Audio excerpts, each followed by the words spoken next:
Kepala Badan Kepegawaian dan Pengembangan Sumber Daya Manusia atau BKPSDM Kota Palembang menjelaskan, usai menerima 764 CPNS baru yang telah dilantik Wali Kota Palembang, pihaknya kemudian langsung mengajukan formasi CPNS untuk kebutuhan di tahun 2019.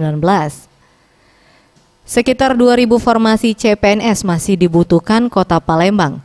Dari jumlah itu, mayoritas yang dibutuhkan untuk tenaga pendidik atau guru sekolah. Meski demikian, pihaknya masih menunggu keputusan dari BKN dan juga Kemenpan berapa jumlah formasi yang disetujui, dan juga jadwal dari pelaksanaan CPNS selanjutnya. Untuk ke depan formasi tambahan? Formasi tergantung dari pihak BKN, tapi formasi sampai kita kan hampir 2.000-an. Usulan kita 2.000-an. Itu? Masih yang menentukan dari pihak BKN dan Kemenpan. Pembagiannya? Tergantung formasi, tapi mayoritas guru. Tim Liputan, Sriwijaya TV.